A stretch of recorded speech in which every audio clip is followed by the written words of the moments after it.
Welcome to A Real Affliction, BPD, Culture, and Stigma, a podcast devoted to exploring how we experience, treat, write about, advocate for, and conceptualize borderline personality disorder. My name is Cynthia Gralla. I'm a writer and teacher with a history of BPD. In 2022, nearly 1 out of 5 Canadians, around 7 million people, experienced food insecurity, including 1 out of 4 children. Food insecurity doesn't just take into account how much people eat, but also whether they are able to access healthy and culturally appropriate foods. 40% of Canadian college and university students are currently food insecure, and one study at the University of Guelph found that 11% of students skipped at least one meal a day, marking them as severely food insecure. International students are more likely to be food insecure, along with students of color, LGBTQ students, students with disabilities, and students with children. This food insecurity translates into an increase in chronic mental and physical health problems, and it may also impair academic performance. Poor diets, both in terms of insufficient calories and an over-reliance on ultra-processed foods, fuel mood instability, depression, and suicidality. In fact, I wonder whether my childhood anorexia may have played a role in my development of BPD. Immediate help from Canada's federal government is not forthcoming for this particular problem. Community Food Centres, a nonprofit organization operating out of Toronto, pointed out that 2023's fall economic statement from the federal government didn't even mention food insecurity. Meanwhile, university campuses are in a unique position to provide stopgap measures, given that they often act not only as educators to their students, but also as their employers, landlords, and kitchens. I teach at the University of Victoria and Royal Roads University on Vancouver Island, and I believe that many universities are well positioned to alleviate food insecurity and encourage healthful relationships with food and nature. Young people, especially those with BPD, need to feel good about their connection with eating and their environment.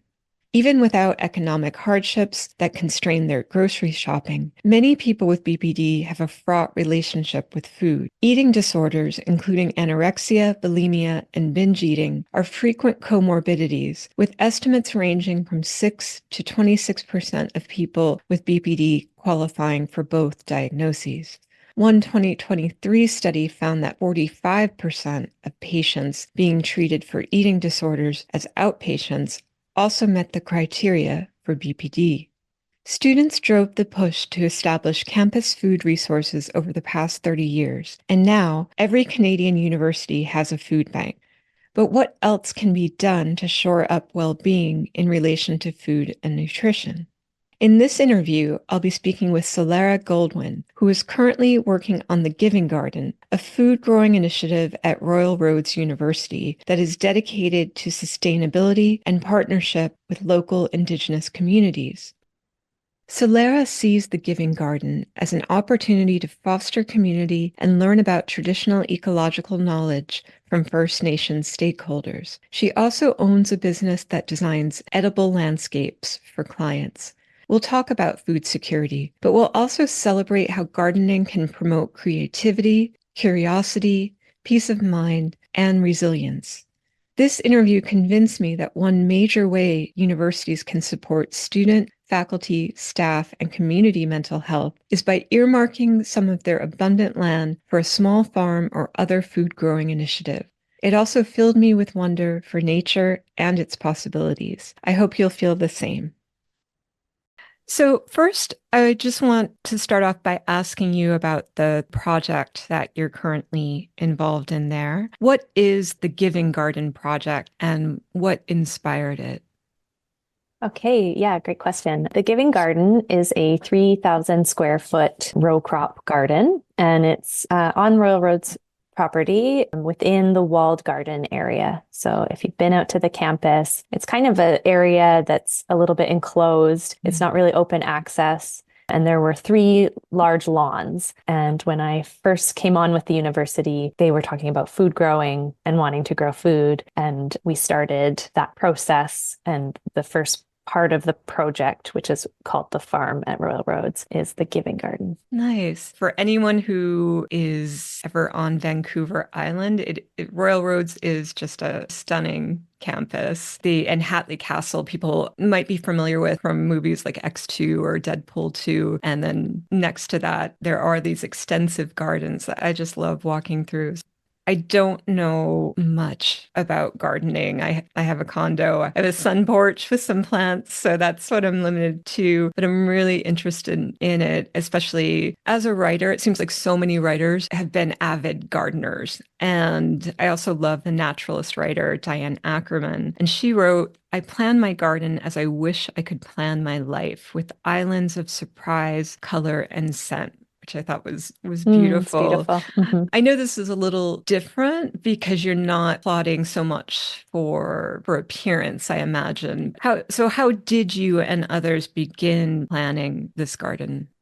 Yeah, it kind of came about. There was a committee that was started on campus with some faculty members and administrators, and it was spearheaded by the president, Dr. Philip Steenkamp. So they got together, and I reached out early on when a client of mine actually sent me a video that had been created within the walled garden saying, "We're at Royal Roads and we want to grow food." And so I have a business called Hatchet and Seed with my husband. We grow edible landscapes and help farmers build farms and plant fruit trees. So we normally work privately in people's backyards. We have done some community projects around Victoria with Fernwood Community Center and the Vic West Community Center, different things like that. And working with community is really a passion of mine and an inspiration for me. I really believe in local food security. Yeah, it drew me in. And so I got myself somehow on this committee, and we started talking about what it would look like to grow. And being a large institution, there's a lot of stakeholders and different interest groups and different people to involve. The site itself is quite complex. It's actually currently owned by the Department of Defense. It's a National Historic Site. Oh, right. And it used to be a military college. And then also there is this new treaty negotiations with the Songhees nations as well. And so the university lands, the 500 acres that the university sits on, is going to be given back to the Songhees nation, which is amazing. It's so exciting. Yeah. It's really exciting. And so there's all of these layers of complexities. Yeah. But the way we started was to say, okay, well, we needed something to show for the first year of this project. I was really advocating for some kind of garden where we could, say, look what we can grow with this small space. And so that's when the Giving Garden kind of was born. I was told, oh, you could probably do something right here. And so number one, I feel like it's really good to give back. And then number two, is complicated for how to accept money, within an institution as well. And so it just made sense to put in this space where we could just donate the food and create those community connections that come when you start to, either give food or bring people in to interact with the space.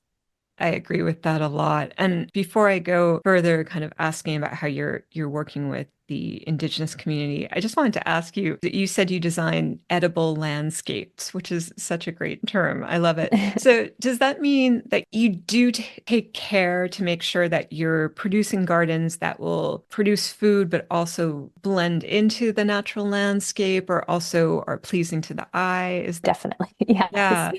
Definitely. Yeah. A lot of our work, we definitely plant a lot of medicine and pollinator plants as well. We're thinking about the whole ecosystem, not just the food. Yeah, our clients want a beautiful space. So we incorporate trellising and raised beds, greenhouses, those kinds of structures that, make for a beautiful space. And then also we plant fruit trees, berry bushes, perennials. So there's year-round feature encouraging birds and bees and other pollinators to come in. That sounds beautiful. I will have to acquire a house with a garden someday and ask you to come in somehow. It's just edible landscapes also makes me think of something like Willy Wonka and the Chocolate Factory, just so magical, that you Yes, can eat yes, everything. exactly. Yes. It sounds amazing. I love how you brought up for people who don't know that, yes, Royal Roads University, where I also teach, they are going to give the land back to the First Nations that had inhabited it for centuries. And then I believe they're going to lease the land back from them to use it. So I imagine that you have been working with Indigenous stakeholders on this project. What have you learned from that collaboration, and why is it important to collaborate with them?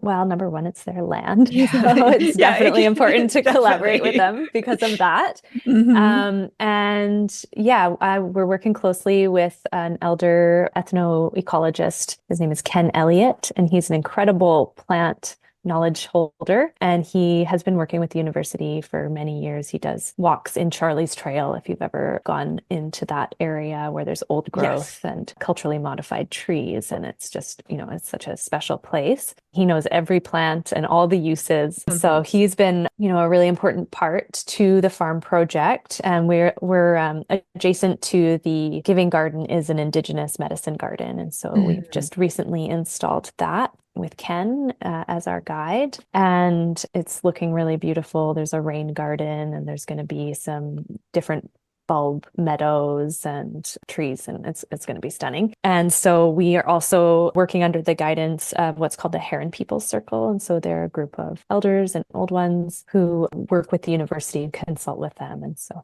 we had one of the elders come initially before we, touched the ground at all. Right. An elder came and blessed the space, and she gave a Yeah. really amazing teaching about medicine. That's something that I really take to heart, is that food and gardening is medicine.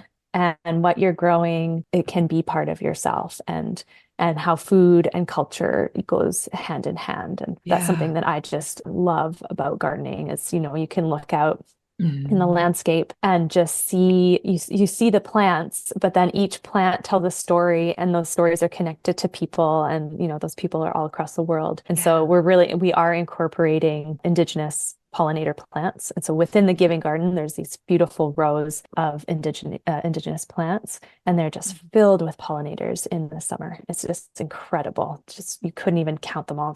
It's just where there was lawn, now there is this world. It's an Yeah. ecosystem.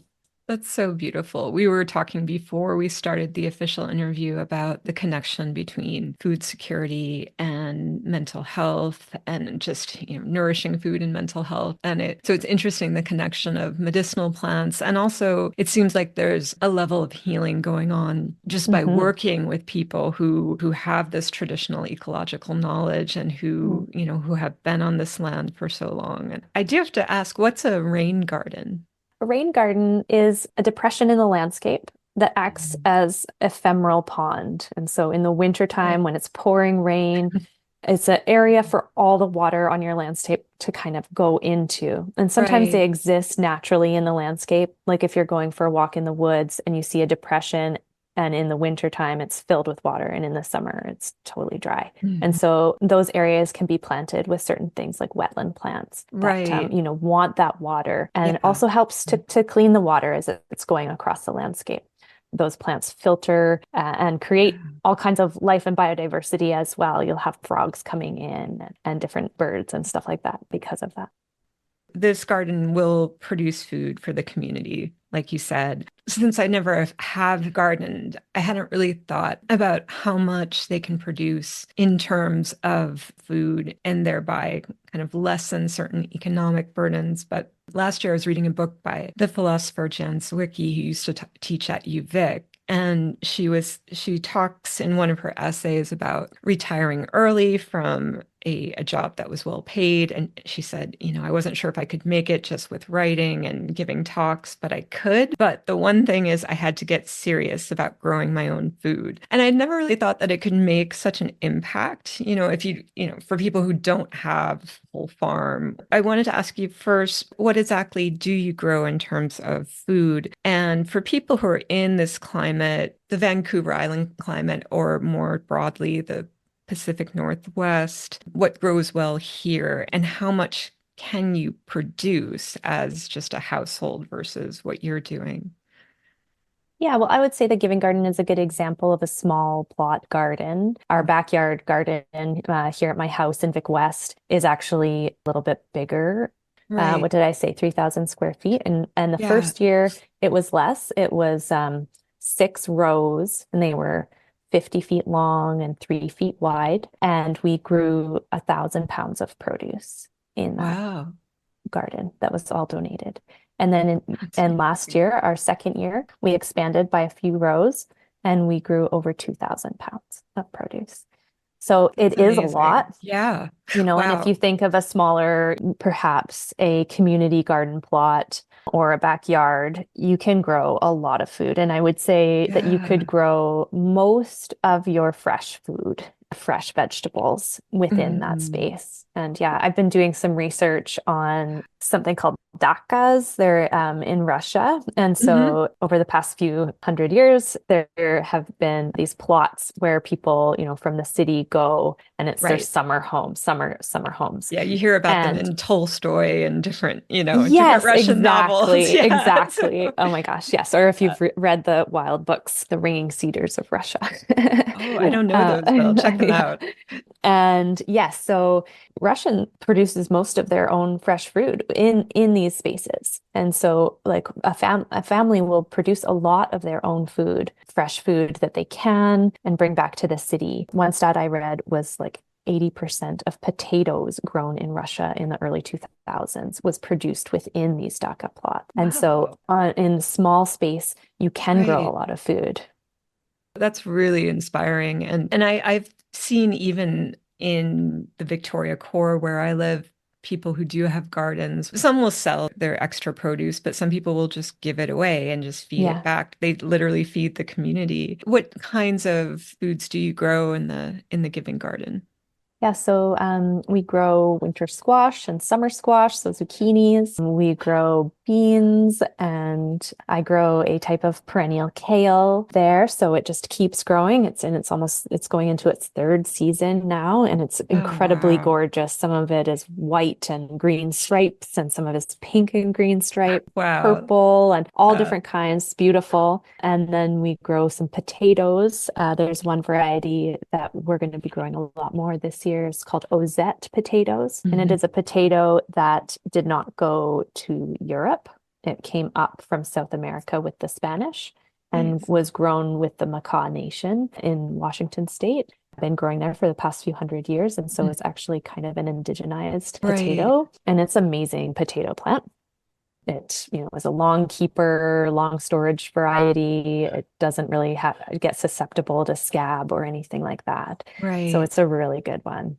We grow peas, all kinds of things. Yeah, it just depends Yeah. on the year.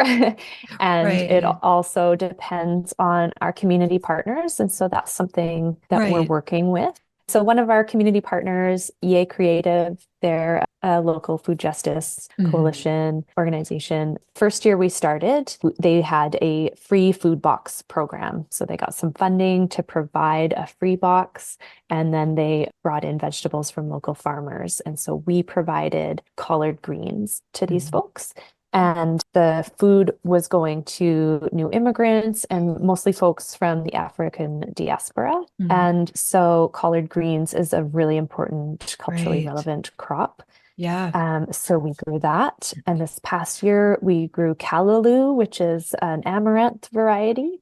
Mhm. And it's doing really well. I'm going to grow lots more of that this year because it was really, well received. Yeah. It's a plant that's hard to find. Most people, they'll buy it. Maybe they can find it at a specialty shop or maybe like Walmart in their international food section, but it would be Right. frozen or dried or something like Right. that. So not fresh. And yeah, and then we also supply food to different community fridges. And so Right. there's the Rock Bay community fridge that we were bringing produce to. And so we brought fresh tomatoes and potatoes and zucchini, all kinds of things. And that, that's such an incredible experience. I, delivered there Yeah. often, and just to like see, interact with people there and see what they, are excited about, really excited about the potatoes and tomatoes and fresh, the Mm. stuff they could eat fresh, and then the things, that they can cook.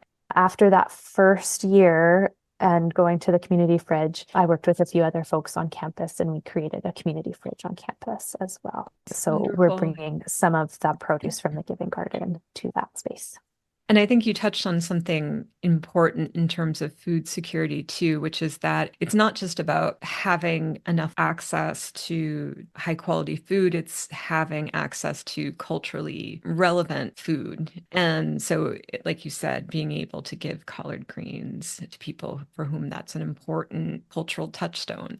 I've read a lot about the mental health aspects, the mental health boost, I guess I should say, that you can get from gardening. How does gardening make you feel? Obviously, it's your your life's work, kind of. So Yes, you must yes, enjoy it. But what do you think it can offer us emotionally? so much. I just really believe in the power of getting your hands in the soil and Yeah. interacting with nature, which is it's different than when you're just like going for a walk in the woods, which I think is like really super beneficial for your mental health Yeah, as me well. too. But there's something about co-creating with nature, interacting with that Mhm. space, and then being able to eat the food that you're growing. I think that is really transformative. And Yeah. I know it within myself. I've been gardening for about 15 years. And whenever I'm having a hard time, if I go out into my garden, I feel better. Even if I'm not like planting something, if I'm just like communing, if I'm Right. just in there interacting and noticing and just observing, I Yeah. learn all the time from things in my garden about resilience. And Mhm. if I feel overwhelmed with big issues like climate change or Right. during the heat dome that we had, I go Mhm. into my garden and I see what's thriving. I see what's still living and still able to withstand those challenges. And that's Right. something that has really taught me. And I definitely see this with other people as well. I've led lots of work parties and volunteer days. And it's amazing to see people who have never gardened before be in there and how vibrant Right. their beings become. Yeah, Yeah. there's been some definite like gems of moments in the Giving Garden. One person, she said that she'd never planted anything before, and she Mm. just was like blown away when she planted something in the ground. And you Yeah. could see on her face like this 30-year-old woman Mm. who was just like, oh my gosh, so in a work party, when you're like, working with a group, Yeah. sometimes your colleagues and you come out, we do, some team work parties where faculty come with their admin staff and they are working out there together. And just the type of interaction that people can have face to face, not on Zoom, Right. in the Yeah. ground, it's Yeah. transformative. It's really generative. Like it creates new ideas for their work. It creates new relationships with each other. And it's really like an incredible experience. So I am a big, big supporter Yeah. of getting in the garden. You have a Yeah. book recommendation for you. I don't Oh, know if you've excellent. read this one. Oh, is I'll that just it's kind The of Well fuzz. Garden Mind. That's what I thought it was because Okay. I haven't read it. I know it because I gave it to my mother-in-law a year or Oh, two ago. nice. Because Yeah. yeah, she always says that her gardening is her therapist. Yes. And she's going to be 82 this year. She's still out in her garden. I read on the website for Royal Roads that you'd like to see an expansion of the educational component. What do you envision this increased educational component looking like? Yeah, I mean, my mind goes all over Yeah. because I feel that you can teach pretty much everything in a garden. And so I would like to see more research being done in that space. There's already been some folks who have done their like thesis work, just like they do like soil sampling in their environmental management programs. Someone did that Right. within the Giving Garden space, so that was kind of interesting. I could see that, at other farms on university campuses, they are integrated more into a faculty, like UBC Right. Farm, the Land and Food Systems faculty is, the umbrella organization for the farm. And so there is a lot of teaching and learning that happen within that outside Right. context. And so I would like to see that more. I would also really love to see a hands-on food growing course being Yeah. offered there, potentially through continuing education or maybe in Yes. partnership with Camosun Horticulture. Yeah, and then, things that we are doing currently, there's a group from the Heartwood Learning Academy. They come and they're, youth. So the kids come out once a month and they come and work in the garden and do some of their programming in the space as well. And then, yeah, we're going to have more schools coming through. So yeah, I think like the bigger it grows and the more integrated it becomes into the university structure, then the Right. more opportunities there will be for education. Yeah, I know as an instructor, sometimes it takes time to figure out how to incorporate something, how it relates to your subject area. I will say I've been taking one of my classes at Royal Roads into the garden area every year since I started teaching it. It's an academic writing course for international students. Mm. And so I take them there just to give them practice with writing vivid, concrete descriptions. They do seem to really, really enjoy it. Please bring your cohort to the farm. I will definitely. My final question is what advice you'd give to people at other universities who are interested in starting a farm or other food growing initiative? Of course, every case is going to be different, but Yeah. is there any kind of practical tips that you feel you've learned from your experience that you could give? Yeah, I would say don't get discouraged. Don't get discouraged. It's complex, but it's needed. It is very needed. We need all institutions to think about their landscapes as food growing landscapes. Yes. And so, no matter what your role is at a university, if you're staff, if you're in administration, or if you're a student, encourage it and keep Yes. pushing Yes. because it's the time now that we need Yeah. to be putting in these spaces and also as places for education and food literacy. Because if we don't Mhm. know, what food looks like when it's growing, how do we know what to protect? How do we know how to feed ourselves? So Right. yeah, I would say just don't get discouraged and know that you're not alone, that there's people all over the world doing this work, and all of our ancestors had connection to food growing, and Mhm. it's our birthright. Oh, that's beautiful. I think that is such an important message. Universities tend to own so much land. And the thing is, so many university students are themselves food insecure. I saw Yes. one statistic, I think it was around 40% of Canadian students, to some extent, were food insecure, and about 10% skipping a meal every day. So Yes. it's so vital. And it seems like the resources are there. It's just putting them to work. And that's why people like you and this initiative are so inspiring and so important to talk about and get out there, because without food security for everyone, we can't be healthy as a No, society, physically or exactly. mentally. So Exactly. Yeah, we need to eat and we need to eat yes, good food. yes, And all of those other elements that come with it, community connection, yes, physical health, all of those yeah, things. Yeah, yeah, it's yeah, so important. And I think even though it might not seem related to a course, you can relate it because we yeah, all eat. yes. And yeah, yeah, Yeah, no, yeah. absolutely. And food, like you said, is culture and it is culturally Yes, significant. So exactly. Yeah, thank you so yeah. much, Solara. Thank It was you. really inspiring to talk to you. Thank you so much. Appreciate it.